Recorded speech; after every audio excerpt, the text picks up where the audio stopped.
ಹರಿಯಾಣದಲ್ಲಿ ಕಾಂಗ್ರೆಸ್ 4 ಸ್ಥಾನದಲ್ಲಿ ಮುನ್ನಡೆಯನ್ನ ಗಳಿಸ್ತಾ ಇದೆ. ಹರಿಯಾಣದಲ್ಲಿ ಬಿಜೆಪಿ 1 ಕ್ಷೇತ್ರದಲ್ಲಿ ಮುನ್ನಡೆಯನ್ನ ಗಳಿಸಿಕೊಳ್ಳುವಲ್ಲಿ ಯಶಸ್ವಿ ಆಗ್ತಾ ಇದೆ.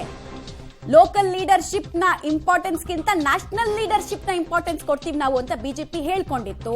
ಮತ್ತು ಜಾಟ್ ಕನ್ಸಾಲಿಡೇಷನ್ ಆದ ನಂತರ ಅಂದ್ರೆ ಜಾತಿ ಸಮೀಕರಣ ಆದ ನಂತರ ನಡೀತಾ ಇರುವಂತಹ ಚುನಾವಣೆಯಲ್ಲಿ ಬಿಜೆಪಿಗೆ ಏನಾಗುತ್ತೆ? ಓಕೆ, ಹರಿಯಾಣದಲ್ಲಿ ಈಗ ಬರ್ತಾ ಇರ್ತಕ್ಕಂಥ ಟ್ರೆಂಡ್ ಕಾಂಗ್ರೆಸ್ 4 ಕ್ಷೇತ್ರಗಳಲ್ಲಿ ಮುನ್ನಡೆಯಲ್ಲಿದ್ರೆ ಬಿಜೆಪಿ 3 ಕ್ಷೇತ್ರಗಳಲ್ಲಿ ಅಂತ ತೋರಿಸ್ತಾ ಇದ್ದಾರೆ. ಲೇಟೆಸ್ಟ್ ಅಪ್ಡೇಟು ಇದೆಲ್ಲವೂ ಕೂಡ ಅಂಚೆ ಮತಗಳ ಎಣಿಕೆಯ ಆಧಾರದಲ್ಲಿ ಆಗ್ತಾ ಇರ್ತಕ್ಕಂಥದ್ದು.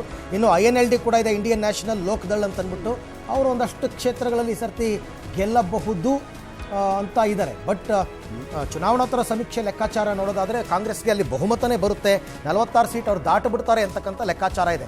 ಸೊ ಜಮ್ಮು ಕಾಶ್ಮೀರದಲ್ಲಿ ಈಗ 90 ಕ್ಷೇತ್ರದ ಪೈಕಿ 4 ಕ್ಷೇತ್ರಗಳ ಟ್ರೆಂಡ್, 4ರಲ್ಲಿ 3 ಕಾಂಗ್ರೆಸ್ ಪ್ಲಸ್ 1 BJP ಅಂತಕ್ಕಂಥದ್ದು ಈಗ ಆಗಿರ್ತಕ್ಕಂಥದ್ದು. ಬಟ್ PDP ಮೆಹಬೂಬಾ ಮುಫ್ತಿ ಅವರ PDP ಇನ್ನೂ ಕೂಡ ಖಾತೆಯನ್ನು ತೆಗೆದಿಲ್ಲ, ಅದರ್ಸ್ ಕೂಡ ಇನ್ನೂ ಖಾತೆಯನ್ನು ತೆಗೆದಿಲ್ಲ. ಈ ಅದರ್ಸ್ ಅನ್ನೋದೇ ಇಲ್ಲಿ ಬಹಳ ಇಂಪಾರ್ಟೆಂಟ್ ಆಗ್ತಾ ಇದೆ. ಅವರೇ ಈ ಸರ್ತಿ ಕಿಂಗ್ ಮೇಕರ್ಸ್ ಅಂತ ಹೇಳ್ತಾ ಇದ್ದಾರೆ, ಗೊತ್ತಿಲ್ಲ. ಹರಿಯಾಣದ ಟ್ರೆಂಡನ್ನು ನೀವು ನೋಡ್ತಾ ಇದ್ದೀರಾ. ಈಗ ಲೇಟೆಸ್ಟ್ ಟ್ರೆಂಡ್ ನಿಮ್ಮ ಲೆಫ್ಟ್ ಸ್ಕ್ರೀನ್ನಲ್ಲಿ ಕಾಂಗ್ರೆಸ್ 4 BJP 5 ಇದೆ ಹರಿಯಾಣದಲ್ಲಿ. ಇನ್ನು ಕಾಶ್ಮೀರದಲ್ಲಿ 3-1 ಕಾಂಗ್ರೆಸ್ ಮತ್ತು ನ್ಯಾಷನಲ್ ಕಾನ್ಫರೆನ್ಸ್ ಸೇರಿಕೊಂಡು 3, BJP 1. ನೋಡೋಣ, ಚುನಾವಣೋತ್ತರ ಸಮೀಕ್ಷೆಗಳು ಕೆಲವು ಸರ್ತಿ ನಿಜ ಆಗಿರೋದು ಇದೆ, ಕೆಲವು ಸರ್ತಿ ಸುಳ್ಳಾಗಿರ್ತಕ್ಕಂಥದ್ದು ಇದೆ. ಬಟ್ ಅದನ್ನು ನಾವು ರಿಸಲ್ಟ್ ಫೈನಲ್ ಆದಮೇಲೆ ಮಾತನಾಡ್ಬೋದು. ಹರಿಯಾಣದಲ್ಲಂತೂ ಇನ್ಫ್ಯಾಕ್ಟ್ ಅಮಿತ್ ಶಾ ಅವರು ಹರಿಯಾಣವನ್ನು ತುಂಬ ಅಂದರೆ ಅವರೇ ಹೆಚ್ಚು ಕಡಿಮೆ ಜವಾಬ್ದಾರಿಯನ್ನು ತಗೊಂಡಿದ್ರು.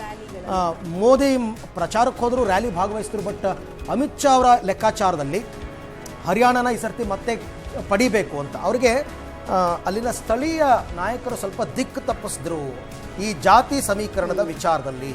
ಹಾಗಾಗಿ ಅವರು ಒಬ್ಬ ಮುಖ್ಯಮಂತ್ರಿಯನ್ನು ತೆಗೆದು ಮತ್ತೊಬ್ಬ ಮುಖ್ಯಮಂತ್ರಿಯನ್ನು ಮಾಡಿ ಏನೆಲ್ಲ ಪ್ರಯೋಗಗಳು ಮಾಡಿದ್ರು. ಓಕೆ, ಕಾಂಗ್ರೆಸ್ 7, BJP 5 ಸ್ಥಾನಗಳಲ್ಲಿ ಮುನ್ನಡೆ ಅಂತ ಬರ್ತಾ ಇದೆ ಹರಿಯಾಣ.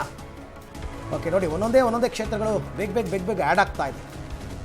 ಸೊ 13 ಕ್ಷೇತ್ರಗಳ ಟ್ರೆಂಡ್ ನಮಗೆ ಸಿಗ್ತಾ ಇದೆ. ಅದರಲ್ಲಿ ಕಾಂಗ್ರೆಸ್ 8, BJP 5. ಕಾಂಗ್ರೆಸ್ 8 ಮತ್ತು BJP 5. ಹರಿಯಾಣದ ರಿಸಲ್ಟ್ INLD ಅವರು ಇನ್ನೂ ಕೂಡ ಅಕೌಂಟ್ ಓಪನ್ ಮಾಡಿಕೊಂಡಿಲ್ಲ, ಇತರರು ಕೂಡ ಅಕೌಂಟ್ ಓಪನ್ ಮಾಡಿಕೊಂಡಿಲ್ಲ. ನಿಮಗೆ 2 ರಾಷ್ಟ್ರೀಯ ಪಕ್ಷಗಳನ್ನು ಸೆಂಟ್ರಿಕ್ ಆಗಿ ಇಟ್ಕೊಂಡೇ ಇಲ್ಲಿ ರಾಜಕೀಯ ನಡೀತಕ್ಕಂಥದ್ದು ಯಾವಾಗಲೂ ಕೂಡ.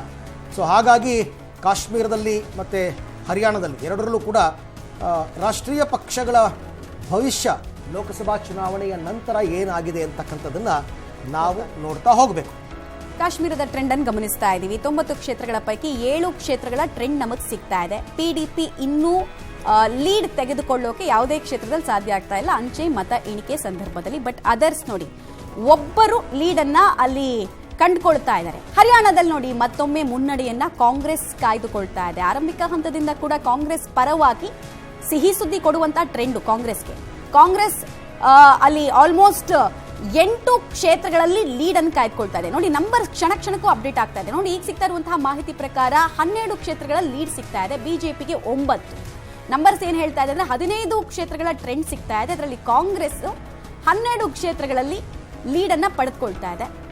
ಈ ಕಡೆಗೆ ಬಿಜೆಪಿ 5 ಕ್ಷೇತ್ರಗಳಲ್ಲಿ ಲೀಡ್ ಪಡ್ಕೊಳ್ಳುವಲ್ಲಿ ಯಶಸ್ವಿ ಆಗ್ತಾ ಇದೆ. ಹರಿಯಾಣ ಕುರುಕ್ಷೇತ್ರದ ವಿಜಯಮಾಲೆ ಯಾರಿಗೆ ಅನ್ನೋ ಪ್ರಶ್ನೆಗೆ ಉತ್ತರ ಸಿಕ್ಬಿಡುತ್ತೆ. ಅನೇಕ ವಿಚಾರಗಳು ಚರ್ಚೆ ಆದವು, ಫ್ರೀಬೀಸ್ ಸುದ್ದಿಯಲ್ಲಿದ್ವು. ಇನ್ನೊಂದು ಕಡೆಗೆ ಅಲ್ಲಿ ಮತ್ತೊಂದು ಪಾರ್ಟಿ HLPಗೂ ಕೂಡ 1 ಕ್ಷೇತ್ರದಲ್ಲಿ ಮುನ್ನಡೆಯನ್ನ ಕಾಯ್ದುಕೊಳ್ತಾ ಇದೆ ಅನ್ನೋದು ಗೊತ್ತಾಗ್ತಾ ಇದೆ. ಕಾಂಗ್ರೆಸ್ 12 ಕ್ಷೇತ್ರಗಳಲ್ಲಿ ಆರಂಭಿಕ ಟ್ರೆಂಡ್ ನ ಪ್ರಕಾರ ಅವರಿಗೆ ವರವಾಗ್ತಾ ಇದ್ರೆ, ಈ ಕಡೆ INLD ಇದು ಅಭಯ್ ಸಿಂಗ್ ಚೌಟಾಳ ಪಕ್ಷ, ಅಲ್ಲಿ 2 ಕ್ಷೇತ್ರಗಳಲ್ಲಿ ಲೀಡ್ ಕಾಯ್ದುಕೊಳ್ತಾ ಇದ್ದಾರೆ. ಹರಿಯಾಣದಲ್ಲಿ ಚಿತ್ರಣ ಏನಾಗ್ತಾ ಇದೆ? ಲಾಸ್ಟ್ 2 ಎಲೆಕ್ಷನ್ ನಲ್ಲಿ 40-47 ಜನ ಕೊಟ್ಟಂತಹ ತೀರ್ಪು. 47 2014 ಎಲೆಕ್ಷನ್ ಬಿಜೆಪಿಗೆ ಸಿಕ್ಕ ನಂಬರು, 40 ಬಿಜೆಪಿಗೆ ಸಿಕ್ಕಂತಹ number single majority, largest majority ಪಾರ್ಟಿಯಾಗಿ ಹೊರಹೊಮ್ಮಿತ್ತು. ಬಟ್ -7 ಸೀಟ್ ಆಗಿತ್ತು. ಈ ಸಲ ಬಹಳ ವಿಚಾರಗಳು ಬಿಜೆಪಿಗೆ ಅಲ್ಲಿ ಕೈ ಕೊಟ್ಟಿರೋ ಸಾಧ್ಯತೆ ಇದೆ ಅನ್ನೋದು ಗ್ರೌಂಡ್ ಅಲ್ಲಿ ಕೇಳಿ ಬರ್ತಾ ಇರೋ ಮಾತು. ತೀರ್ಪಾಗತ್ತಾ? 35 ಕ್ಷೇತ್ರಗಳ ಟ್ರೆಂಡ್ ಸಿಕ್ಬಿಟ್ಟಿದೆ ಇವಾಗಲೇ. ಮತ ಎಣಿಕೆ, ಅಂಚೆ ಮತ ಎಣಿಕೆ, ಅದರಲ್ಲಿ ಕಾಂಗ್ರೆಸ್ 19, ಬಿಜೆಪಿ 12 ಕ್ಷೇತ್ರಗಳಲ್ಲಿ ಮುನ್ನಡೆಯನ್ನ ಕಾಯ್ದುಕೊತಾ ಇದೆ. ಇದೆಲ್ಲವೂ ಕೂಡ ಆರಂಭಿಕ ಮುನ್ನಡೆ. ಇದು ಹೆಂಗ್ ಬೇಕಾದರೂ ವೇರ್ ಅಂಡ್ ಟೇರ್ ಆಗಬಹುದು ಕೊನೆ ಹಂತದಲ್ಲಿ.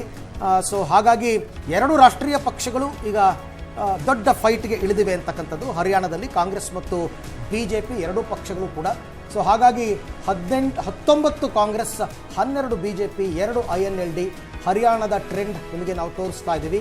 35 ಕ್ಷೇತ್ರಗಳ ಟ್ರೆಂಡ್ ನಮಗೆ ಈಗ ಒಟ್ಟು ಸಿಗ್ತಾ ಇರತಕ್ಕಂಥದ್ದು. 19 ಕಾಂಗ್ರೆಸ್, 12 BJP, INLD 2, ಇತರರು 2 ಅಂತಕ್ಕಂಥದ್ದನ್ನು ತೋರಿಸ್ತಾ ಇದ್ದಾರೆ. ಕಾಶ್ಮೀರದಲ್ಲಿ 17 ಕ್ಷೇತ್ರಗಳ ಟ್ರೆಂಡ್ ಸಿಕ್ಕಿದೆ. 9 ಕಾಂಗ್ರೆಸ್ ಮತ್ತು Congress plus BJP 5, PDP 1 account ತೆಗೆದಿದೆ, ಇತರರು 2 ಅಂತಕ್ಕಂಥದ್ದು.